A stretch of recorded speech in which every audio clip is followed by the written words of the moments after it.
Okay, so today we're going to show you how to hook up your universal docking station.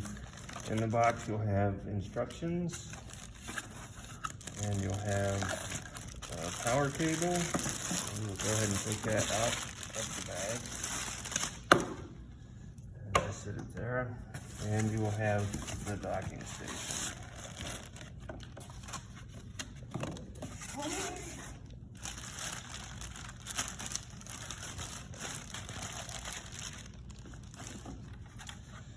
So on the back of the docking station, you'll see we have 2 DisplayPort connections and 4 USB connections, and then the spot for the power cord. We also have a serial port to plug in a 3rd monitor. So we're going to go ahead and hook these up and show you how to do that. So your power cord that came in the box, you can just plug it right in there. Your mouse and keyboard should have USB connections, and you can plug those into any of the 4 ports on the back. Doesn't matter which one. You'll have 2 monitors that will connect with DisplayPort connections, and they won't fit in any of the other ports, so you really can't get them in the wrong spot. They also won't fit backwards or upside down.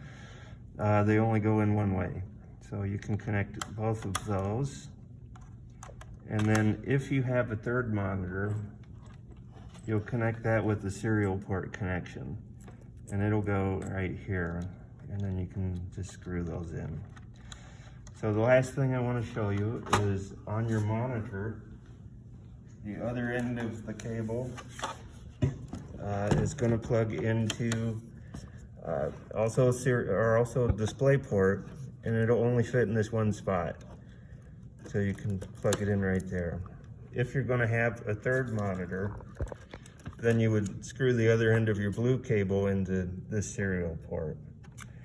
After that, you grab your computer and to put it on the docking station, you'll set these pins into these holes on the back. And you might need to move it around until it falls on there. And then you push this switch over as far as it'll go. Now your power will operate from here. You don't need to plug anything else into your laptop, and it should be fully functional.